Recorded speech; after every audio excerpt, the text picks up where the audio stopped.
नमस्कार, आप देख रहे हैं सत्य हिंदी और मैं हूं आपके साथ कृति सिंह। आइए रुक करते हैं इस वक्त की बड़ी खबरों की ओर। जेडी वेंस के घर की कई खिड़कियों के शीशे टूटे। एक संदिग्ध को मौके के पास से हिरासत में लिया गया। उपराष्ट्रपति और उनका परिवार घटना के समय घर पर नहीं थे। अमेरिका के उपराष्ट्रपति जेडी वेंस के सिंसिनाटी स्थित घर के बाहर सोमवार तड़के हड़कंप मच गया। ईस्ट वॉलनट हिल्स इलाके में उनके घर पर संभावित सेंधमारी और तोड़फोड़ की सूचना के बाद पुलिस और सीक्रेट सर्विस मौके पर पहुंची। अधिकारियों ने बताया कि घर के पास एक व्यक्ति को भागते हुए देखा गया और कुछ ही देर में एक संदिग्ध को हिरासत में भी ले लिया गया। जांच में सामने आया कि घर की कई खिड़कियों के शीशे टूटे हुए थे। हालांकि जेडी वेंस और उनका परिवार उस समय घर पर मौजूद नहीं था।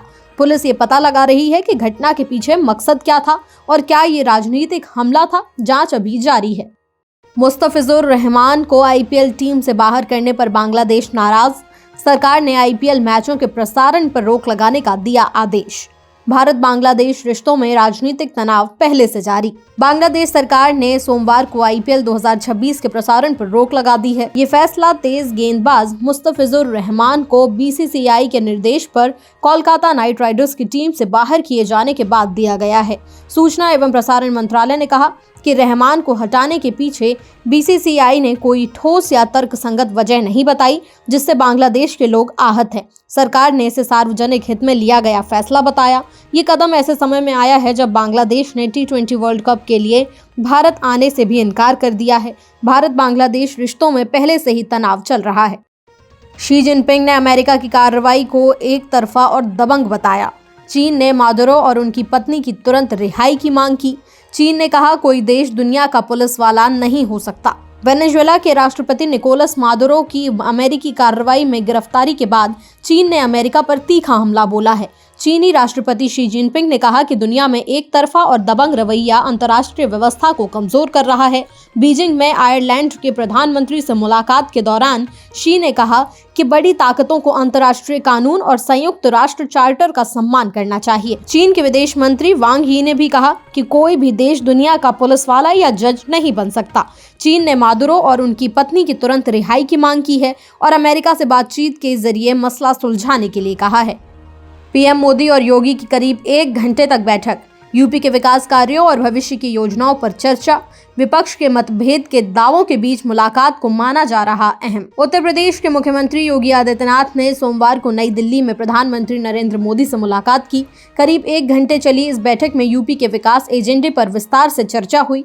योगी आदित्यनाथ ने सोशल मीडिया प्लेटफॉर्म एक्स पर बताया कि पीएम मोदी के विजन से नए उत्तर प्रदेश की विकास यात्रा को लगातार गति मिल रही है। उन्होंने प्रधानमंत्री का मार्गदर्शन देने के लिए आभार जताया। मुलाकात के दौरान योगी ने पीएम मोदी को गुलाबी मीनाकारी कला से बना राम मंदिर का प्रतिरूप भी भेंट किया। ये बैठक इसलिए भी अहम मानी जा रही है क्योंकि विपक्ष लंबे समय से केंद्र और यूपी सरकार के बीच मतभेद के आरोप लगाता रहा है। ममता बनर्जी एसआईआर के अमानवीय रवैये के खिलाफ सुप्रीम कोर्ट जाएंगी। उन्होंने बताया कि लंबी कतारों और डर के कारण कई लोग मरे या अस्पताल गए।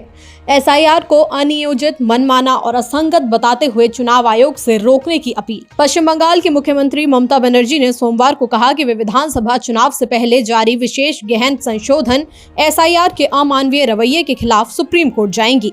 सागर द्वीप में जनसभा को संबोधित करते हुए उन्होंने आरोप लगाया कि इस प्रक्रिया के कारण कई लोगों की मौत और अस्पताल में भर्ती होना पड़ा। ममता ने कहा कि बुजुर्गों और बीमारों को लंबी कतारों में खड़ा किया जा रहा है ताकि वे अपने वोटर होने का प्रमाण दें। उन्होंने एसआईआर को अनियोजित, मनमाना और असंगत बताया और चुनाव आयोग से इसे रोकने का आग्रह किया। उन्होंने चेतावनी दी कि इसे रोकने में नाकामी से बड़े पैमाने पर मताधिकार हनन होगा और लोकतंत्र की नींव कमजोर हो जाएगी। सुप्रीम कोर्ट ने शर्जील इमाम और उमर खालिद को जमानत देने से किया इनकार। उमर ने कहा कि अब जेल ही उनकी रोजमर्रा की जिंदगी बन गई। सह आरोपियों को राहत मिलने पर उमर खुश और राहत महसूस कर रहे हैं। सुप्रीम कोर्ट ने दिल्ली दंगों के मामले में उमर खालिद और शर्जील इमाम को जमानत नहीं दी। फैसले के बाद उमर ने कहा कि अब जेल ही उनकी जिंदगी बन गई है। उनकी साथी बनो ज्योत्सना लाहिड़ी ने बताया कि उन्होंने सह आरोपियों को जमानत मिलने पर खुशी और राहत महसूस की। लाहिड़ी ने साझा किया कि उमर ने कहा कि जिन लोगों को जमानत मिली है उनके लिए मैं सच में बहुत खुश हूँ, बहुत राहत मिली है। जब मैं मिलने आऊंगी तो उन्होंने कहा कि ठीक है, आ जाना, अब यही मेरी जिंदगी है। मरम्मत के दौरान तेल कुएं में ब्लो आउट, गैस और क्रूड ऑयल लीक हुआ। आग और धुआं फैलने से स्थानीय लोगों को तत्काल सुरक्षित स्थानों पर जाने की दी गई सलाह। ओएनजीसी और जिला प्रशासन मौके पर निगरानी और कंट्रोल के लिए मौजूद। आंध्र प्रदेश के कोनसीमी जिले के इरुसुमंडा गांव में ओएनजीसी के एक ऑपरेशनल तेल कुएं से बड़ी मात्रा में गैस लीक हो गई। कुएं की मरम्मत के दौरान ब्लो आउट हुआ, जिससे गैस और क्रूड ऑयल हवा में उछल गए। स्थानीय अधिकारियों के मुताबिक गैस ने आग पकड़ ली और धुआं पूरे इलाके में फैल गया।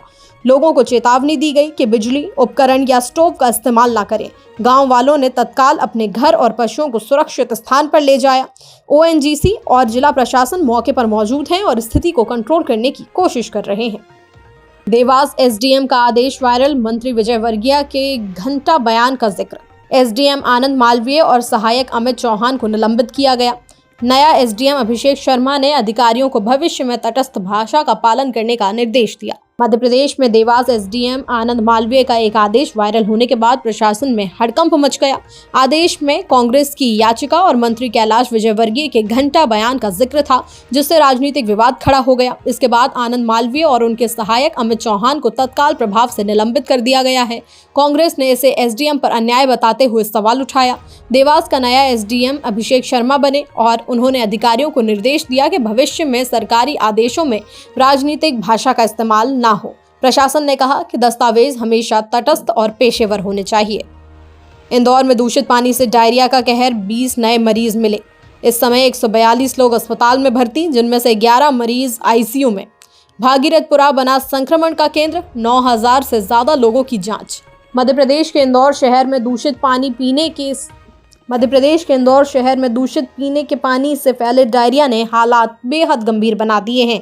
इस समय 142 लोग अस्पताल में भर्ती हैं, जिनमें से 11 मरीज आईसीयू में जिंदगी और मौत से जूझ रहे हैं। संक्रमण का सबसे बड़ा केंद्र भागीरथपुरा इलाका बना हुआ है। यहां अब तक 6 लोगों की मौत हो चुकी है।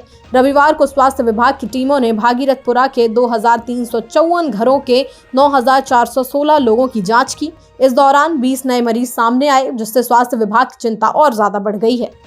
ट्रंप ने ग्रीनलैंड पर कब्जा करने की फिर से धमकी दी। ग्रीनलैंड पीएम ने कहा, हमारा इलाका बिकाऊ नहीं है, बातचीत सही तरीके से हो। डेनमार्क भी अमेरिकी दावे का विरोध कर चुका है। ग्रीनलैंड पर किसी का कब्जा नहीं हो सकता। ग्रीनलैंड के प्रधानमंत्री जेंस फ्रेडरिक नील्सन ने अमेरिकी राष्ट्रपति डोनाल्ड ट्रंप की ग्रीनलैंड पर कब्जा करने की धमकियों पर कड़ा रुख दिखाया। फेसबुक पर उन्होंने लिखा, बहुत हो गया, अब और दबाव और संकेत या कब्जे के सपने बंद हों। हम बातचीत के लिए तैयार हैं, लेकिन सही चैनल और अंतर्राष्ट्रीय कानून के अनुसार। उन्होंने जोर देकर कहा कि ग्रीनलैंड हमारा घर और हमारी जमीन है और ऐसा ही रहेगा। ट्रंप ने अमेरिका की राष्ट्रीय सुरक्षा के हवाले से ग्रीनलैंड पर अपनी जरूरत बताई थी, लेकिन डेनमार्क और ग्रीनलैंड के नेता लगातार विरोध कर रहे हैं। ट्रंप ने भारत को रूस से तेल खरीद पर चेतावनी दी। कांग्रेस ने मोदी सरकार और ट्रंप की धमकियों पर सवाल उठाया। भारत को सस्ता तेल खरीदने का अधिकार है, कांग्रेस ने इसे किया रेखांकित। कांग्रेस ने सोमवार को अमेरिकी राष्ट्रपति डोनाल्ड ट्रंप की भारत के रूस से तेल खरीद पर टिप्पणियों की कड़ी आलोचना की।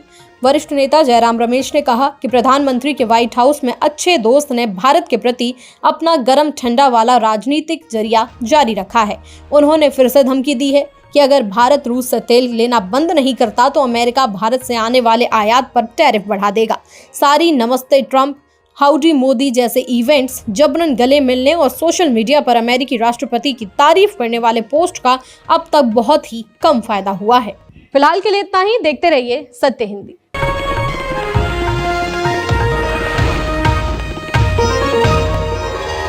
Copyright disclaimer under Section 107 of the Copyright Act 1976. Allowance is made for fair use for purposes such as criticism, comment, news reporting, scholarship, and research.